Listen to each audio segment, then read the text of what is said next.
Bismillahirrahmanirrahim. Alhamdulillahirabbil alamin wa bihi nasta'in wassalatu wassalamu ala asyrafil anbiya'i wal mursalin sayyidina Muhammad wa ala alihi wa ashabihi ajma'in. Subhanaka la ilma lana illa ma 'allamtana innaka antal alimul hakim. La haula wa la quwwata illa billahil aliyyil azim. Rabbi yassir wa la tu'assir, Rabbi tamim li bil khair. Amma ba'd. Alhamdulillah, pertama sekali kita panjatkan syukur kepada Allah Subhanahu wa taala atas limpah rahmatnya dapat kita bertemu pada petang ini. Semoga Allah Subhanahu wa taala sentiasa memberkati kita, memberikan kerahmatan pada kita dan juga memberikan taufik hidayah petunjuknya pada kita insya-Allah. Muslimin dan muslimat yang dirahmati Allah Subhanahu wa taala, walaupun dominannya perempuan tapi saya tak pastilah kalau ada lelaki dekat sini.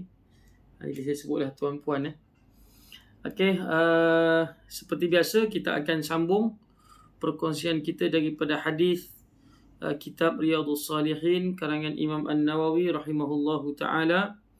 Kita berada pada tajuk masih lagi iaitu bab yang ke-36, memberi nafkah kepada para keluarga. Okey, kita dah kongsikan hadis 292 daripada hadis 290 sehinggalah hadis yang ke-292. Sambungan kita insya-Allah daripada hadis 293, iaitu daripada Sa'id. Okey, tuan-tuan yang dirahmati Allah Subhanahu wa taala, hadis daripada Sa'ad bin Abi Waqqas, minta maaf bukan Sa'id hadis yang ke-293. Okey, dekat kitab saya ni hadis ya diletakkan susunannya 292. Mungkin pada tuan-puan hadis yang ke-293. Baik, wa an Sa'ad ibni Abi Waqqas radhiyallahu anhu fi hadithihi at-tawil alladhi قدمناه في أول الكتاب في باب النية أن رسول الله صلى الله عليه وسلم قال له: وإنك لن تنفق نفقة تبتغي بها وجه الله إلا أجرت بها حتى ما تجعل في في امرأتك متفق عليه. Itu hadis yang pertama kita kongsikan. Kita teruskan dengan hadis yang berikutnya. Wa an Abi Mas'ud Al-Badri radhiyallahu anhu 'anil Nabi sallallahu alaihi wasallam qala: idza infaqa ar-rajulu 'ala ahli nafaqatan yahtasibuha fahiya lahu sadaqah, muttafaqun alaih. Okey, kemudian hadis yang berikutnya wa an Abdullah ibni Amr ibn al-As radhiyallahu anhuma qala Rasulullah sallallahu alaihi wasallam: kafa bil mar'i ithman an yudayya man yaqutu. Hadithun sahihun rawahu Abu Dawud wa ghairuh. Wa rawahu Muslim fi sahihihi bima'nahu qala kafa bil mar'i ithman an yahbisa amman yamliku qutah. Kemudian hadis yang berikutnya wa an Abi Hurairah radhiyallahu anhu anna Nabiy sallallahu alaihi wasallam, hadis yang ke-296 Wa an Abi Hurairah radhiyallahu anhu anna Nabiy sallallahu alaihi wasallam qala: ma min yawmin yusbihu al-ibadu fihi illa malakani yanzilani fayaqulu ahaduhuma Allahumma a'ti munfiqan khalafa wa yaqulu al-akhar Allahumma a'ti mumsikan talafa, muttafaqun alaih. Kemudian hadis yang berikutnya wa anhu, yakni wa an Abi Hurairah anin Nabi sallallahu alaihi wasallam qala: al-yadul 'ulya khairun min al-yadi sufla wabda' biman ta'ul wa khairus sadaqah ma kana an zahri ghina wa man yasta'fif yu'iffahu Allahu wa man yastaghni yughnihi Allah, rawahu al-Bukhari. Tuan-tuan yang dirahmati Allah Subhanahu wa taala, kita kongsikan dahulu terjemahan daripada hadis-hadis yang telah kita bacakan tadi. Yang pertama hadis yang ke-293 dari Sa'ad bin Abi Waqqas radhiyallahu anhu dalam hadisnya yang panjang yang sudah kami uraikan sebelum ini dalam permulaan kitab. Maknanya dalam sebelum ni pun dah disebutkan hadis ini. Hadis yang panjang cuma dia kongsikan juga dalam bab ini, iaitu dalam bab niat. Hadis yang telah dikongsikan dalam bab niat sebelum ini. Okay, dibawakan semula bahawasanya Rasulullah sallallahu alaihi wasallam bersabda kepadanya, yakni kepada Sa'ad bin Abi Waqqas. Apa kata Nabi? Sesungguhnya engkau tiada menafkahkan suatu nafkah pun yang dengannya itu engkau mencari redha Allah, melainkan engkau pasti diberi pahala kerana pemberian nafkahmu tadi, sampai pun suatu yang engkau jadikan untuk makanan mulut isterimu. Okey, nanti kita akan tengok huraian hadis ni ya. Maknanya apa juga yang dia berikan. Ini agak menjawablah soalan minggu lepas yang telah ditanya oleh salah seorang hadirat kita ni, bagaimana kalau berkenaan dengan maksud sedekah itu yang sebenar. Itu kita dah sebutlah ya. Okey, kemudian hadis yang berikutnya daripada Mas'ud Al-Badri radhiyallahu anhu, daripada Nabi sallallahu alaihi wasallam sabdanya, jikalau seseorang lelaki memberikan nafkah kepada keluarganya dengan niat mengharapkan redha Allah, maka apa yang dinafkahkannya itu adalah sebahagian daripada sedekah baginya, yakni mendapatkan pahala seperti orang yang bersedekah. Hadis muttafaqun alaih. Muttafaq alaih ni maknanya rawahu Bukhari dan juga Muslim. Daripada Abdullah bin Amr ibn al-As radhiyallahu anhuma katanya, Rasulullah sallallahu alaihi wasallam bersabda, cukuplah seseorang itu menanggung dosa jikalau ia menyia-nyiakan orang yang wajib ditanggung makannya. Maknanya diabaikan orang yang berada di bawah tanggungannya. Hadis sahih yang diriwayatkan oleh Imam Abu Daud. Hadis yang disebutkan tadi 295 itu adalah hadis sahih riwayat Abu Daud dan lain-lain. Dan juga diriwayatkan oleh Imam Muslim dalam sahihnya dengan pengertian sebagaimana di atas itu, iaitu sabda Nabi SAW, cukuplah seseorang itu menanggung dosa. Maksudnya riwayat Abu Daud ada juga dalam riwayat Imam Muslim. Seumpama maknanya yang lebih kurang sama. Cukuplah seseorang itu menanggung dosa jikalau ia menahan, yakni tidak memberikan makan kepada orang yang menjadi miliknya ataupun tanggungannya. Okay, berikutnya hadis daripada Abu Hurairah radhiyallahu anhu, bahawa Nabi SAW bersabda, tiada suatu hari pun yang semua hamba Allah berpagi-pagi pada hari itu, melainkan ada dua malaikat yang turun ke bumi. Yang satu berkata, Ya Allah, berikanlah kepada orang yang memberikan nafkah akan gantinya. Sedang yang lainnya berkata, Ya Allah, berikanlah kepada orang yang menahan hartanya dengan enggan menafkahkan akan kerosakan, yakni menjadikan habis sama sekali.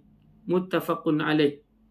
Okey, tuan-tuan yang dirahmati Allah Subhanahu wa taala, hadis yang kita kongsikan di yang ke-296 itu adalah hadis yang pernah kita sebutkan dalam pertemuan minggu lepas, iaitu bagaimana malaikat telah pun turun serta memberikan maklum kepada Allah Subhanahu wa taala melalui doa mereka, kalaulah kita menahan rezeki kita, tak nafkah ke orang, tak infak ke orang, akan dimusnahkan harta kita. Tapi kalau kita nafkahkan, maka akan diberikan gantinya oleh Allah Subhanahu wa taala. Okey. Seterusnya hadis yang ke-297 daripada Abu Hurairah radhiyallahu anhu pula bahawasanya Rasulullah sallallahu alaihi wasallam bersabda, tangan bahagian atas itu lebih baik daripada tangan bahagian bawah, yakni yang memberi lebih baik daripada yang diberi. Dan mulailah dahulu dengan orang yang menjadi keluargamu. Sebaik-baik sedekah ialah yang diberikan di luar keperluan, yakni bahawa dirinya sendiri sudah cukup untuk kepentingannya dan kepentingan keluarganya. Barang maknanya selesaikan dulu kita punya keperluan dan juga keperluan keluarga kita. Barang siapa yang menahan diri tidak sampai meminta sekalipun miskin, maka Allah mencukupkan kebutuhannya, keinginannya. Dan barang siapa yang merasa kaya, merasa cukup dengan apa yang ada di sisinya, maka Allah akan membuatnya kaya yakni cukup dari segala keperluannya. Hadis riwayat Imam Bukhari. Okey. Tuan-tuan yang dirahmati Allah Subhanahu wa taala, berkenaan dengan apa yang telah kita kongsikan ini menjadi satu isyarat kepada kita ataupun hujah kepada kita untuk kita melaksanakan tanggungjawab kita. Kalau kita ni suami lah, untuk melaksanakan tanggungjawab kita dalam memberikan nafkah kepada orang yang berada di bawah tanggungan kita. Baik, saya nak kongsikan huraiannya tuan-tuan yang dirahmati Allah Subhanahu wa taala, ataupun sedikit huraian daripada hadis-hadis yang telah kita sebutkan itu, ataupun yang telah disusun oleh Imam An-Nawawi rahimahullahu taala tadi tu, menunjukkan bahawa fadilat infak kepada ahli keluarga, keutamaan kita infak ataupun kita memberikan nafkah. Bahasa kita ni nafkah, bahasa Arab infak tu pun nafkah jugalah. Sama jugalah nafkah infak, tapi infak ni lebih kepada infak sunat tu. Keutamaan di dalam memberikan nafkah kepada ahli keluarga, dan ianya menjadi satu keutamaan lebih afdal daripada kita infak di jalan Allah Subhanahu wa taala ketika mana kita berjihad, dan dia lebih afdal daripada infak kepada hamba-hamba sahaya, dan juga ia lebih afdal daripada kita infak kepada orang-orang miskin. Dan yang demikian itu kerana sesungguhnya apa tuan-tuan?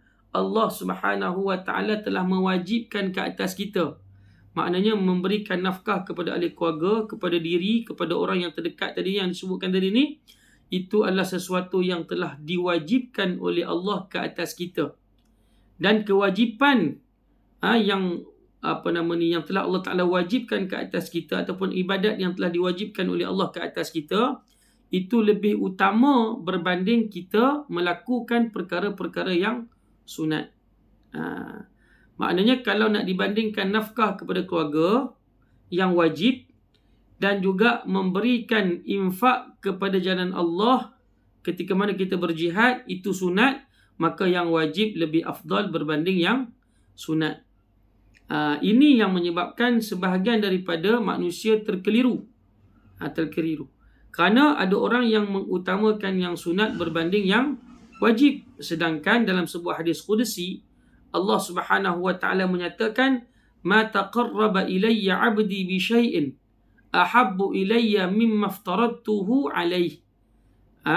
Tidaklah seseorang hamba itu mendekatkan dirinya kepada aku kecuali dengan sesuatu yang telah aku wajibkan ke atas dirinya. Maknanya kalau kita nak mendekatkan diri kita kepada Allah Subhanahu wa taala, maka yang paling utama ialah kita melakukan perkara-perkara yang telah diwajibkan oleh Allah ke atas kita. Tu dulu. Yang ni tidak. Kebanyakan kita lebih mengutamakan yang sunat kerana bisikan-bisikan syaitan yang menyebabkan kita mengutamakan yang sunat berbanding kegairahan kita melakukan perkara-perkara yang wajib. Sebab itu kita dapati ada orang yang lebih mengutamakan sedekah sunat berbanding dengan nafkah wajib. Ada orang yang bersedekah kepada orang miskin dan seumpamanya, lalu dia meninggalkan apa yang disebutkan kepada nafkah ataupun yang disebutkan dengan nafkah wajib ke atas ahli keluarganya. Ada orang yang sanggup memberikan sedekah kepada orang miskin dan seterusnya dan sebagainya. Dalam masa yang sama dia lupa untuk melangsaikan hutangnya yang wajib untuk dia langsaikan.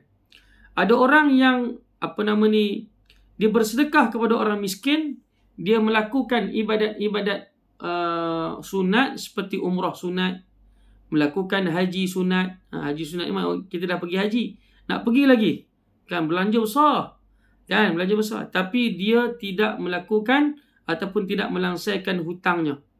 Orang yang seperti ini, kata ulama, mereka adalah orang yang safah, orang yang bodoh, yang tidak memiliki akal fikiran. Mereka tidak memikirkan sesuatu yang lebih utama. Mereka ini juga diibaratkan sebagai orang yang sesat di dalam syariat. Sesat dalam syariat. Kenapa? Dia lupa dan dia tidak tahu bahawa keutamaan sebenarnya perlu diletakkan lebih kepada yang wajib berbanding yang sunat. Okey, tuan-tuan dan dirahmati Allah Subhanahu wa taala. Begitu juga wajib daripada hadis-hadis yang kita baca tadi tu. wajib untuk kita melihat bahawa sebagai kita ni orang Islam, kita kena mulakan dahulu perkara yang telah difardukan oleh Allah Subhanahu Wa Taala yang tidak ada tolak ansur kat situ. Lepas tu barulah kita pergi kepada benda yang sunat.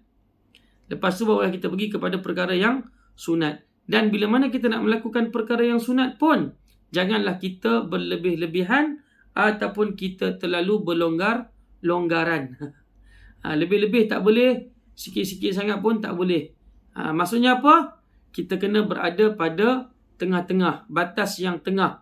Kerana Islam kita ni mengajarkan kita supaya sentiasa berada pada keadaan pertengahan.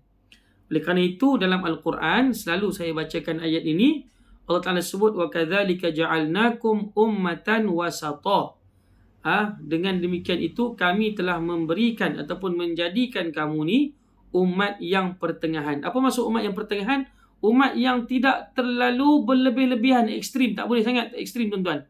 Jangan ekstrim sangat. Dalam masa yang sama, jangan dia berlonggar-longgar. Jangan sampai, tak apalah. Kita tak boleh ekstrim, maka kita tunjuklah anak rambut korang. Tak boleh. Jangan terlalu berlonggar dan juga jangan terlalu ekstrim. Begitu jugalah Nabi SAW sebut dalam sebuah hadis, khairul umuri awsatuha. Sebaik-baik urusan itu ialah pertengahan. Maksudnya apa? Kita duduk kat tengah-tengah. Itu lebih baik berbanding dengan kita terus terlajak semangat, lepas tu entah ke mana hala kita pergi. Dalam surah, contohnya dalam surah Al-Furqan, dalam bab kita memberikan infak ataupun nafkah ataupun apa juga, tuan-tuan, pemberian kita, tuan-tuan, ibu ayah sekalian boleh tengok dalam suratul Furqan ayat 67.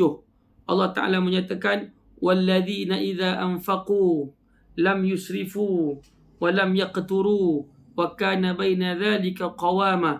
Kata Allah Subhanahu Wa Ta'ala, ada tak cikgu hari ni? Ada cikgu mulia ni ada hari ni? Kok dia nak bacakan terjemahan ke? Tak ada senyap je. Okey, Allah Ta'ala menyatakan walladzina idza anfaqu, dan orang-orang yang ketika mana mereka membelanjakan ataupun menafkahkan, lam yusrifu, mereka tidak berlebih-lebihan, walam yaqturu, dan mereka tidak kikir, tak kedekut, nak bagi cipu je, Allahu Akbar. Kemudian nak bagi sampai saya nak bersedekah ni, satu kereta semua dia bagi, tak ada langsung kereta kenderaan dia habis semua. Dia jangan berlebih-lebih dan jangan terlalu kedekut.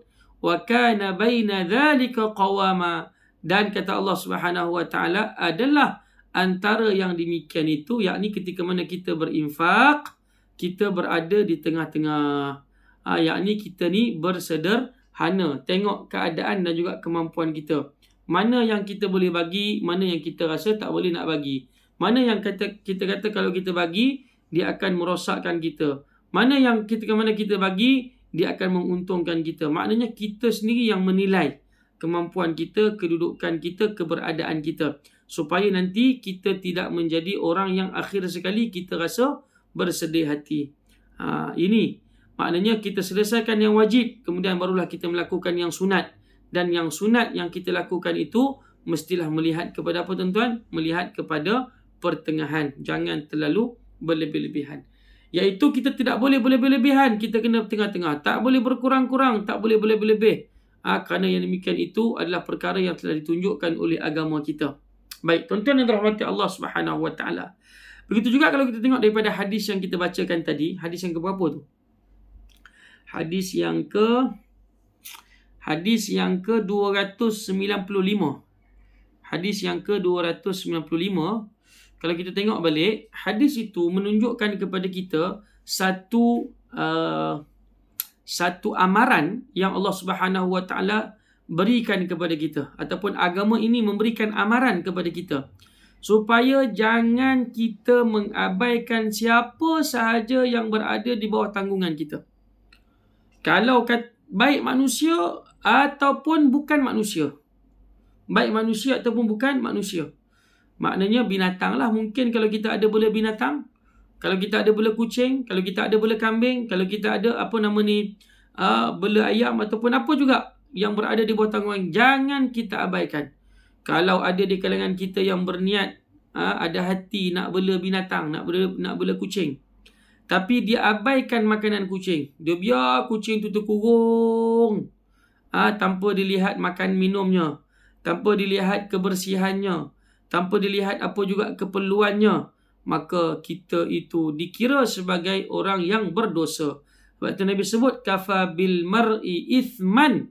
Cukuplah nak bagi tahu kepada kalian bahawa seseorang itu berdosa kerana dia menahan makan ataupun makanan orang yang berada di bawah tanggungannya. Bukan kata anak saja, bukan kata isteri saja, bahkan kalau kita bela kucing pun sama juga. Kalau kita bela arnab pun sama juga. Kalau kita bela binatang yang lain pun sama juga. Ada orang bela burung, banyak burung kat rumah, tapi makanan dia abaikan, tak bagi ikut time. Kalau kita tak nak bela, itu lebih baik, kan? Tetapi jangan kita abaikan. Katalah binatang tu ada depan rumah kita, kucing berlega-lega depan rumah kita. Kita bagilah dia makan. Tapi kita tidak memberi jaminan bahawa kita akan bagi makan kepada dia setiap waktu.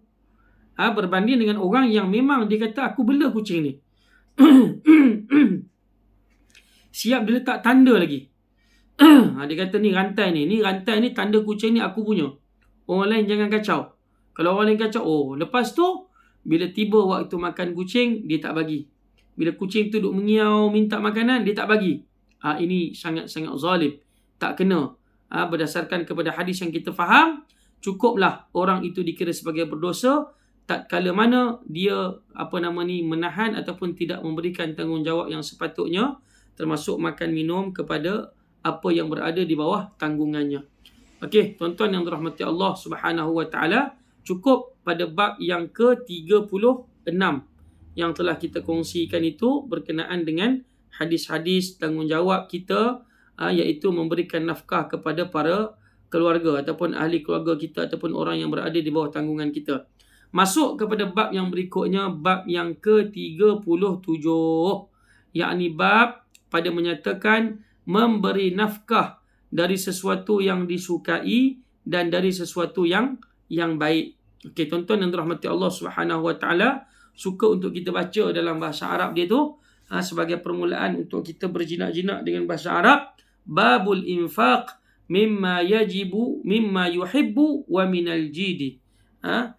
Bab pada memberikan nafkah dengan harta yang kita suka dan juga yang terbaik. Allah Subhanahu wa taala menyebutkan dalam surah Ali Imran ayat 92, lan tanalul birra hatta tunfiqu mimma tuhibbun. Nanti kita baca makna dia. Kemudian Allah Taala berfirman lagi daripada suratul Baqarah ayat 267,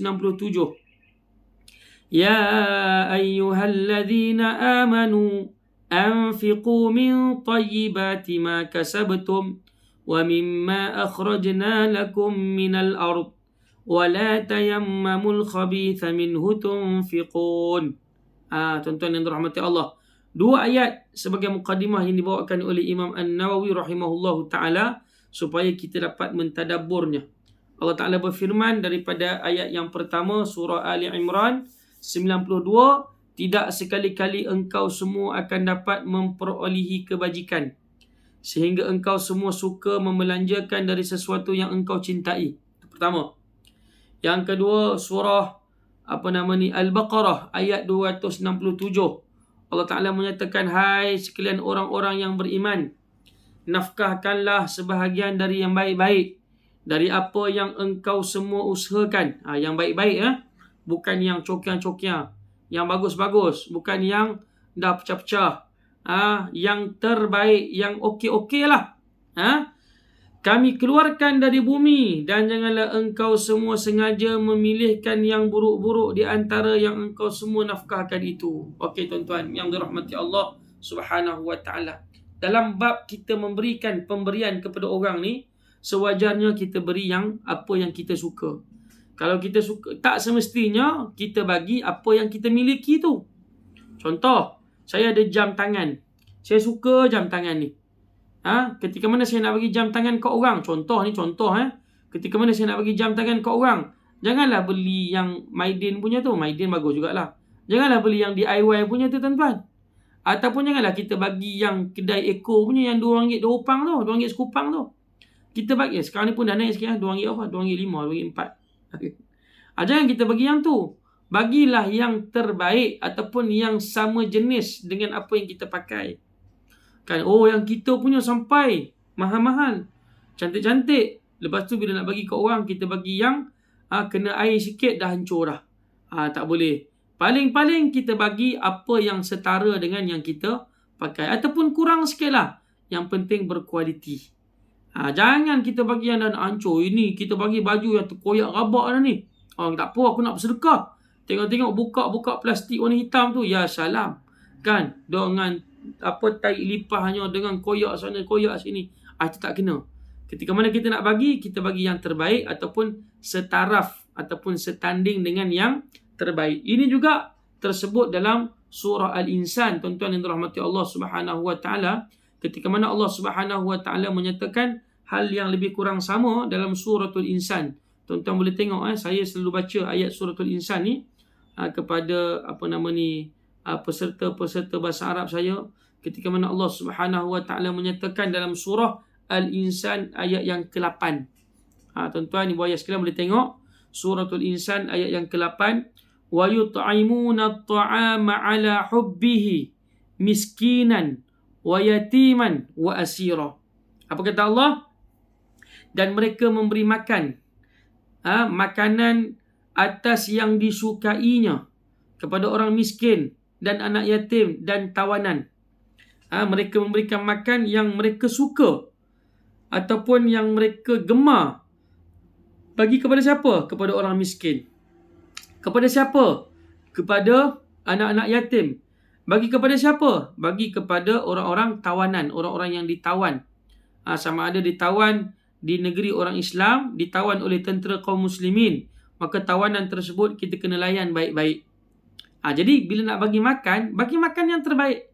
Ini berdasarkan kepada kisah bagaimana Nabi sallallahu alaihi wasallam melayan. Ini ada juga dalam saya punya channel YouTube saya tunjukkan ataupun saya kongsikan kisah Thumamah bin Uthal radhiyallahu taala anhu, bagaimana Nabi layan dia dengan baik-baik. Dia menjadi tawanan Nabi. Nabi layan dia baik-baik, Nabi bagi dia susu unta Nabi. Nabi bagi dia makanan yang terbaik ketika mana dia diikat oleh para sahabat. Lalu ketika mana dia dilayan dengan layanan yang terbaik, akhirnya keputusan dia memeluk agama Islam. Itu yang kita nak.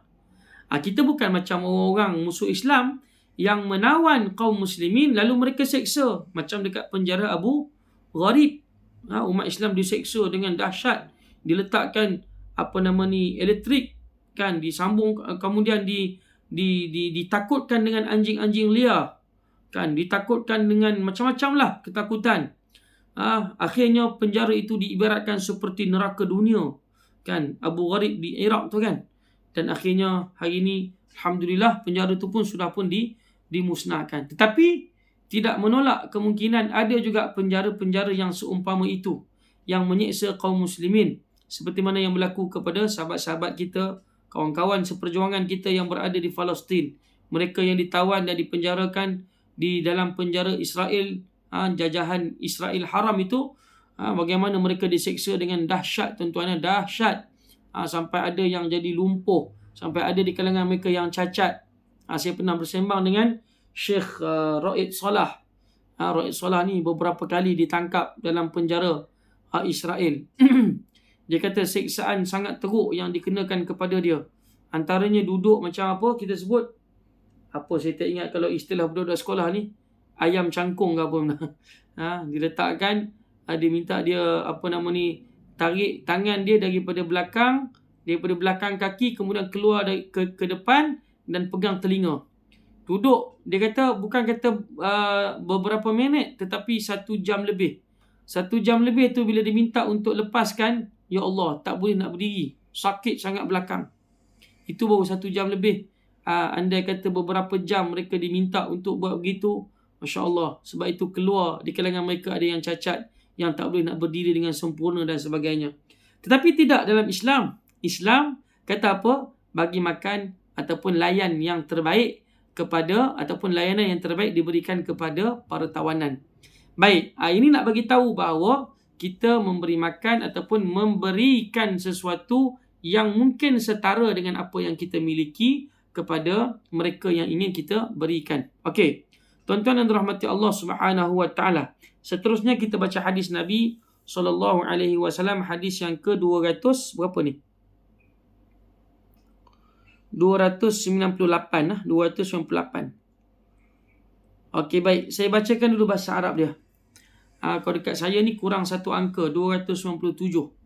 An Anas radhiyallahu anhu qala kana Abu Talhah radhiyallahu anhu aktsarul ansar bil madinati malan min nakhlin wa kana ahabbu amwali ilaihi bayraha wa kanat mustaqbilatul masjid wa kana Rasulullah sallallahu alaihi wasallam yadkhuluha wa yashrabu min ma'in fiha tayyib.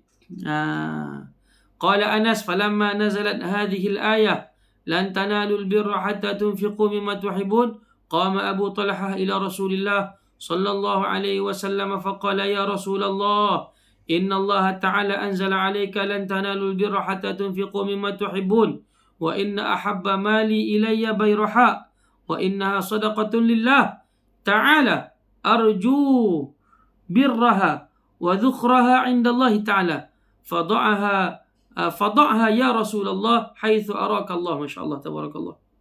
Faqala Rasulullah sallallahu alaihi wasallam bakhin dhalika malun rabihun wa qad sami'tu ma qulta wa inni ara an taj'alaha fil aqrabin. Faqala Abu Talha if'al ya Rasulullah faqassamaha Abu Talha fi aqaribihi wa bani ammihi muttafaqun alaih. Masyaallah. Baik, tuan-tuan yang dirahmati Allah Subhanahu wa taala, banyak lagi tak hadis. Lagi satu kemudian qauluhu sallallahu alaihi wasallam malun rabih ruya fi sahihaini rabihun bil ba'il muwahhadah wa bil ba'il muthanna ay rabihun alayka naf'uhu wa bayraha hadiqatu nakhlin wa ruya bi kasril ba'i wa fathiha. Boleh dibaca dengan biraha ataupun bayraha, ala kulli hal. Baik, tuan-tuan yang dirahmati Allah Subhanahu wa taala, kita tengok dulu terjemahan hadis ini. Hadis yang sangat indah, cerita yang sangat indah. Daripada Anas radhiyallahu anhu, katanya Abu Talhah adalah seorang daripada golongan kaum Ansar di Madinah yang terbanyak hartanya, terdiri daripada kebun kurma. Di antara harta-hartanya itu yang paling dicintai olehnya ialah kebun kurma Bayraha, ataupun dekat sini disebut Bayruha. Kebun ini letaknya menghadap Masjid Nabawi, yakni di Madinah. Rasulullah, kita kalau tengok gambaran Masjid Nabawi ini tak pasal lah tuan-tuan sebab dah dibesarkan dah masjid tu. Rasulullah sallallahu alaihi wasallam suka memasukinya, suka masuk kebun tu dan minum dari airnya yang nyaman. Anas berkata, ketika ayat ini turun, yakni yang artinya lan tanalul birra, engkau semua tidak akan memperoleh kebajikan sehingga engkau semua suka menafkahkan dari sesuatu yang engkau semua cintai. Bila mana ayat ini turun, maka Abu Talhah berdiri menuju ke tempat Rasulullah sallallahu alaihi wasallam lalu berkata, ya Rasulullah, sesungguhnya Allah Ta'ala telah berfirman, lan tanalul birra hatta tunfiqu mimma tuhibbun. Yakni artinya sebagaimana di atas yang kita sebutkan tadi terjemahannya. Maka kata Talhah, padahal hartaku yang paling aku cintai ialah kebun kurma Bayraha ataupun Biruha tu. Maka sesungguhnya kebun itu saya sedekahkan untuk kepentingan agama Allah Ta'ala. Saya mengharapkan kebajikannya serta sebagai simpanan di akhirat di sisi Allah Subhanahu wa Ta'ala. Maka dari itu gunakanlah kebun itu ya Rasulullah, sebagaimana Allah Subhanahu wa Ta'ala memberitahukan kepada Tuhan, yakni kepada Nabi. Kemudian Rasulullah sallallahu alaihi wasallam bersabda, aduh, kata Nabi, yang sedemikian itu adalah merupakan harta yang banyak keuntungannya. Nabi sebut apa? Bakhin, bukan bakhil. Bakhil lain pula, terbalik pula. Ni bakhin. Aduh, kata ungkapan ta'ajub, kejutan. Yang sedemikian itu malun rabihun. Nabi kata harta yang menguntungkan. Berlipat ganda pahalanya bagi orang yang bersedekah. Yang sedemikian adalah merupakan harta yang banyak keuntungannya. Saya telah mendengar apa yang engkau ucapkan. Dan kata Nabi, aku dengar apa yang kau cakap tu. Yakni engkau suruh, engkau kata engkau nak sedekahkan harta tu dan gunakan untuk kepentingan agama. Aku dengar kata Nabi SAW. Dan sesungguhnya saya berpendapat supaya kebun itu engkau berikan kepada kaum keluargamu sebagai sedekah. Masya Allah. Tengok tuan-tuan ya. Akhir sekali Nabi kata apa? Bukan nak gunakan untuk kepentingan kaum muslimin. Tapi Nabi kata engkau gunakan untuk engkau bersedekah kepada ahli keluarga engkau. Ini kembali kepada tajuk awal kita, iaitu pertama sekali kembali kepada keluarga dulu. Tengok macam mana Baik. Abu Talha pun berkata, hadis yang sama, sambungannya, kata Abu Talha selepas Nabi sebut macam tu, dia kata apa? Saya akan melaksanakan itu ya Rasulullah. Dia pun kata, ya, aku akan buat. Selanjutnya Abu Talha membahagi-bahagikan kebun Baduha itu kepada keluarga serta anak pamannya, anak saudara dia lah. Jadi maknanya dia buat apa yang Nabi SAW arahkan, iaitu memberikan kepada ahli keluarga. Tuan-tuan dan rahmati Allah Subhanahu Wa Taala, kat bawah tu ada sedikit huraian tentang periwayatan hadis di atas. Kita baca je untuk ambil manfaat. Sabda Nabi SAW, malun rabihun, diriwayatkan dalam kitab sahih rabihun. Dan ada pula yang mengatakan rayihun. Jadi yang dengan ba muwahhadah, dan ada yang dengan ya musannah. Maksudnya menguntungkan, yakni keuntungan itu kembali kepadamu sendiri. Mana satulah. Sama ada malun rabihun ataupun malun malun rabihun ataupun malun rayihun.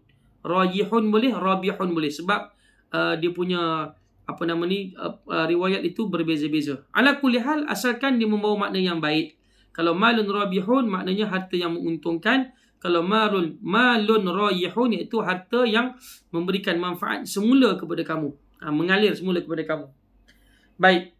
Bayraha adalah suatu kebun kurma, diriwayatkan dengan kasrah ba atau dengan fathahnya. Jadi biruha ataupun bayruha. Ala kulli hal, tuan-tuan. Jadi daripada hadis yang kita kongsikan ini menunjukkan bagaimana agama kita mengajarkan kita supaya kita memberikan yang terbaik daripada apa yang kita miliki. Bab al-infaq mimma yuhibbu wa minal jidi. Kita bagi yang sesuatu yang kita suka ataupun yang kita rasa ianya terbaik. Dan juga daripada hadis ini menunjukkan betapa sebenarnya agama kita mementingkan nafkah kepada isteri dan juga adik-beradik. Dan juga daripada hadis yang sama, Islam mengajar kita betapa pentingnya kita memiliki himmah yang tinggi. Himmah ni maknanya keinginan yang tinggi, yang membuat-buat. Yang tinggi dalam erti kata lain, ketika mana kita nak bersedekah, kita bersedekah dengan harta yang terbaik. Kita sayang, tuan-tuan, duit kita ni 1,000, sayang sangat-sangat. Tapi kita nafkahkanlah, kerana itu yang terbaik untuk kita juga. Wa man yabkhal fa innama yabkhalu an nafsi. Barang siapa yang bakhil, sesungguhnya dia bakhil untuk dirinya sendiri. Jadi kalau kita bakhil untuk diri kita sendiri. Sebab apa, tuan-tuan? Sebab nafkah ataupun sedekah yang kita berikan ini, dia nak sampai kepada akaun kita dalam akhirat nanti. Dia masuk ke akaun kita, bukan akaun orang lain, tuan-tuan. Kita kena gambarkan orang miskin yang menerima harta kita itu, dia ibaratkan macam akaun kita. Kita macam deposit, cash deposit duit kita kat dia. Nanti bila tiba masanya kita ambil balik. Kita ibaratkan anak isteri kita tu seperti cash deposit. Machine cash deposit. Nanti satu hari nanti kita akan ambil balik di hari akhirat. Kita dapat gunakan balik. Tapi duit tu, kalau cash deposit yang kita simpan dekat bank kita tu, dia tidak akan berlipat kali ganda. Tapi kalau cash deposit yang kita berikan kepada isteri dan anak-anak kita, serta orang miskin yang memerlukan, serta mereka yang mendapatkan daripada kita manfaat, dia akan berkembang biak. Berkembang biak. Berapa, tuan-tuan? Macam kita bacakan ayat pada minggu lepas. Mathalul ladzina yunfiquna amwalahum fi sabilillah kamathali habbatin ambatat sab'a sanabil fi kulli sumbulatin mi'atu habbah. Dia akan berkembang biak. Kalau RM1 kita bagi dekat anak kita belanja setiap hari, contohnya lah, maka duit itu dia akan berkembang jadi RM700. Tuan-tuan bayangkan, berapa ratus dah, tuan-tuan, berapa ribu dah, berapa puluh ribu dah tuan-tuan belanja untuk anak-anak dan isteri tuan-tuan. Berapa puluh ribu dah. berapa ratus ribu dah. Kan? Dan ianya berkembang biak. Katakanlah 100,000. Bermakna dia akan berkembang sampai berlipat kali ganda, tuan-tuan yang dirahmati Allah Subhanahu wa taala. Okey, jadi dengan sebab itu kita kena melihat bagaimana kita nak memberikan kepada orang yang terbaik ke ataupun yang biasa-biasa saja. Oleh kerana itulah tuan-tuan yang dirahmati Allah Subhanahu wa taala,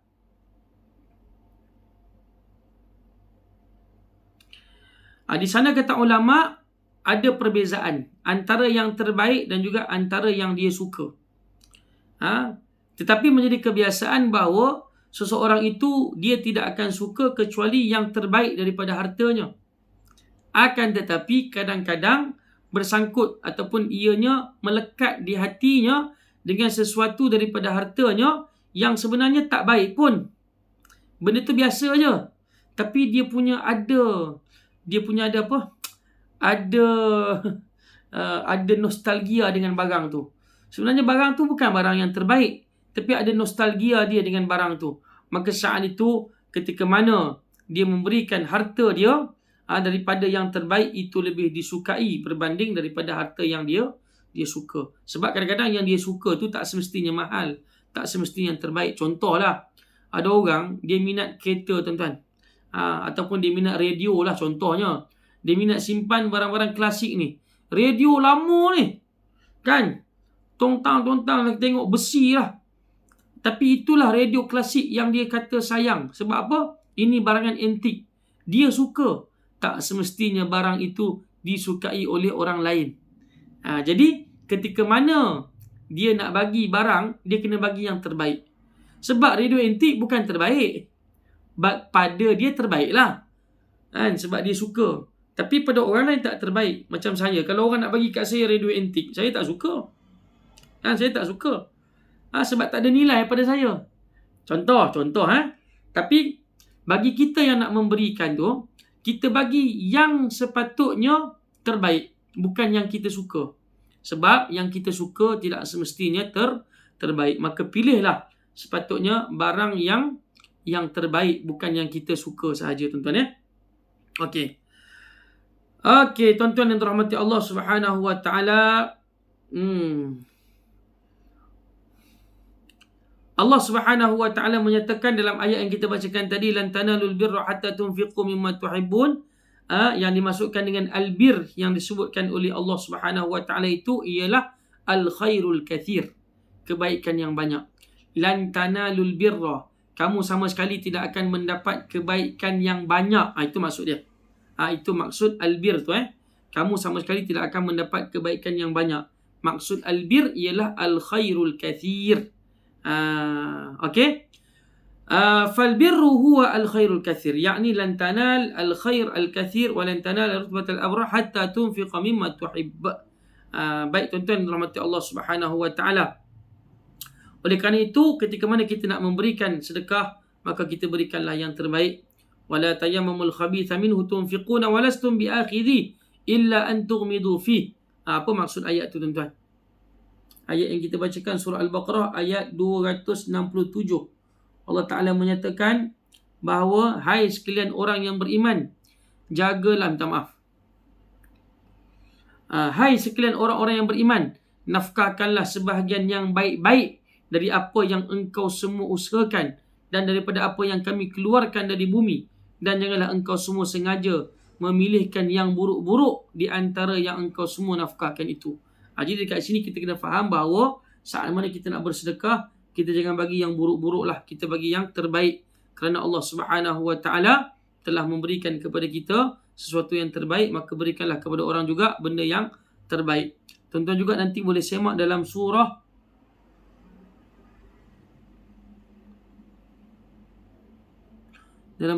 ayat surah yang sama walastum ya ayyuhalladzina amanu anfiqu min thayyibati ma kasabtum wa mimma akhrajna lakum minal ard.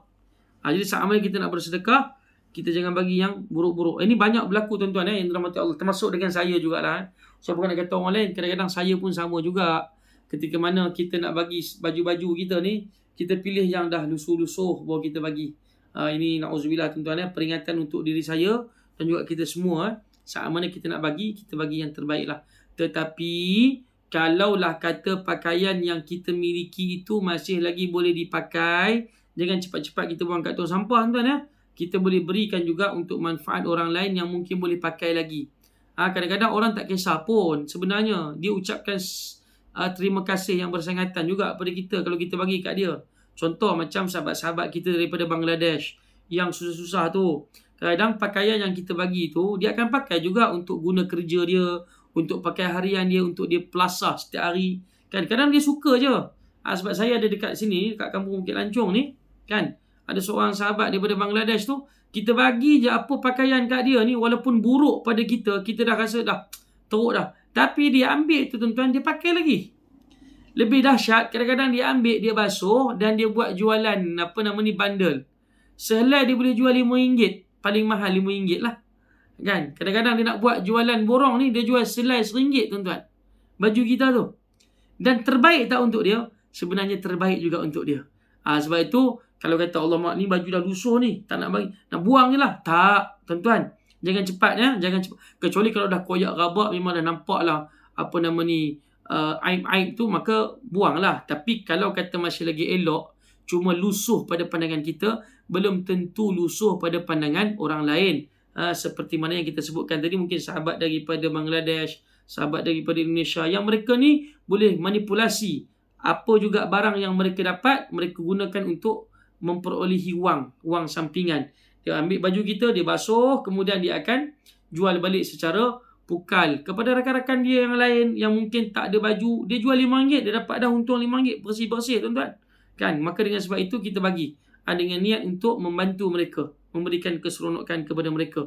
Oleh sebab itulah tuan-tuan yang dirahmati Allah Subhanahu Wa Taala, kita berdoa kepada Allah Subhanahu Wa Taala agar sentiasa memberikan hidayah kepada kita, sentiasa memberikan kebaikan kepada kita, insya-Allah. Dalam mana kita melakukan amal baik, dalam mana kita melakukan infak ataupun sedekah kita, moga-moga apa yang kita kongsikan pada hari ini dapatlah kita lakukan dan juga kita amalkan, insya-Allah. Okey, saya buka kepada tuan-tuan sekiranya ada sebarang perkongsian. Silakan tuan-tuan, kalau ada lah. Bismillah.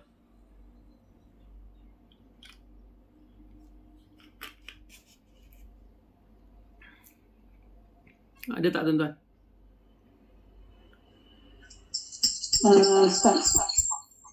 Lan tanalul birra hatta tu ayat berapa itu, surah apa Ustaz? Itu adalah surah yang itu adalah surah Ali Imran ayat 92. Surah Ali Imran ayat 92. Siapa ada perbincangan, silakan. Ada pengalaman ke dapat barang-barang buruk?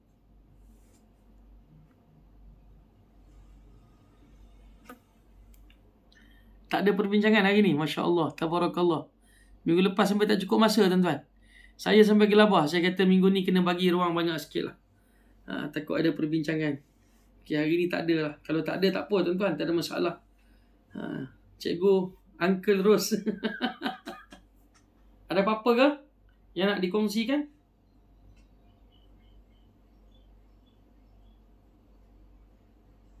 Ada suara cikgu. Oh, tak ada. Okey, tuan-tuan yang dirahmati Allah Subhanahu Wa Taala, dalam hadis yang kita kongsikan ini juga kata ulama, dia secara tidak langsung Nabi sebenarnya nak bagi tahu pada kita, ataupun agama kita ni nak bagi tahu pada kita bahawa agama kita ni suka benda-benda yang baik. Innallaha tayyibun la yaqbalu illa tayyiba. Sesungguhnya Allah Taala itu baik dan dia suka kepada benda-benda yang baik. Sebab itu dalam kehidupan kita ni, kita kena sentiasa nak bagi ke orang pun baik, untuk kita pun baik, apa juga, semua benda tu kalau boleh kita baik-baik belaka. Oleh kerana itu dalam agama kita ni, benda yang tak baik-baik, benda yang tidak baik itu kalau boleh kita jauhkan. Yang tak baik itu contoh, kalau dalam kalangan masyarakat Arab, bawang mentah, itu tak baik sebab dia akan bawa bau. Kalau masyarakat kita ni apa dia? Petai. Tapi saya suka juga petai tuan-tuan, nak macam mana? Ataupun durian, boleh nak makan, tapi hati-hati, jangan kita mendekatkan diri dengan orang. Sebab gambaran apa yang kita faham daripada hadis Nabi ni menunjukkan bahawa agama kita ni dia suka kepada yang baik. Adapun yang tak baik itu Nabi tak suka. Ataupun agama kita tak suka. Lebih malang lagi kita lihat masyarakat kita ni hari ni, dia tak segan silu nak menunjukkan benda yang tak baik pada kita. Contoh macam dia merokok. Dia sedut rokok tu, boom, dia lepas macam tu je angin dia. Itu rokok. Rokok pun dah sakit dah. Tak kira lagi apa nama ni. Kalau hari ni budak-budak muda suka isap apa, vape tu kan. Vape lagi lah berasap dia tu. Satu memang tak nampak lah. Kalau kata dia naik motor depan kita bawa kereta belakang dia lepas asap vape tu terus terpadam pandangan tuan-tuan. Sebab asap vape tu dia kali pertama keluar tu dia memang gelap terus. Dia kalau asap rokok ni dia masih lagi nampak kelabu-kelabu tu. Tapi kalau asap vape ni dia padam terus tuan-tuan. Itu kita rasa ini benda yang tak baik. Dan benda tu kadang-kadang ditunjukkan dan ditonjolkan depan kita. Dan itu tidak disukai. Syiar-syiar yang tidak baik itu Islam tak suka. Nak bagi kepada orang, bagi yang baik. Kan? Nak bermuamalah dengan orang, muamalah dengan baik. Nak nak duduk dengan sebelah orang, duduk dengan cara yang terbaik. Jangan tunjukkan yang macam tadi tu bau-bauan. Sebab tu lelaki ketika mana nak solat Jumaat, dia disunatkan untuk mandi, bersihkan badan dia. Kerana dia khawatiri akan membawa bauan yang tidak baik ke dalam masjid. Itu kalau hari Jumaat. Itu pun kalau cuti lah. Kalau Selangor bekerja, tak boleh nak buat macam mana tuan-tuan. Tapi kalau bercuti, mandi. Kalau tidak, maksudnya kita kena pakai minyak wangi. Dan semua itu adalah menunjukkan bahawa agama ini agama yang menginginkan sesuatu yang baik-baik kepada umat ini dan juga kepada umat manusia secara keseluruhannya. Wallahu subhanahu wa ta'ala a'lam. Jadi kalau tak ada apa-apa tuan-tuan, kita berhenti dulu dekat ni. Boleh lah Ibu Maryam? Boleh lah, kita berhenti dekat ni dulu. InsyaAllah nanti kita akan sambung pada bab yang berikutnya. Ataupun nanti tengoklah ada sedikit lagi huraian yang boleh saya kongsikan dengan tuan-tuan. Kalau tak ada, kita berhenti dengan tajuk yang akan kita sambung nanti. Bab wujub amru ahli wa ulah. Bab pada mewajibkan apa ni? Bab kewajipan memerintah keluarga dan anak-anak yang sudah tamyiz. Juga semua orang yang dalam lingkungan penjagaannya.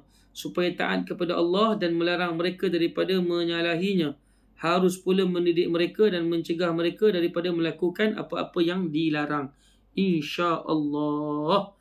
Jadi kita akhiri pertemuan kita dengan bacaan doa. A'udzubillahi minasyaitanirrajim. Bismillahirrahmanirrahim. Alhamdulillahirabbil alamin. Wassalatu wassalamu ala asyrafil anbiya'i wal mursalin wa ala alihi wa ashabi ajma'in. Allahumma anfa'na bima 'allamtana wa 'allimna mimma yanfa'una wa zidna 'ilman warzuqna fahma. Alhamdulillahi ala kulli hal wa na'udzubika min ahwali ahli an-nar. Sallallahu ala sayyidina Muhammad wa ala alihi wa ashabi ajma'in. Walhamdulillahi rabbil alamin. Amin. Assalamualaikum warahmatullahi wabarakatuh.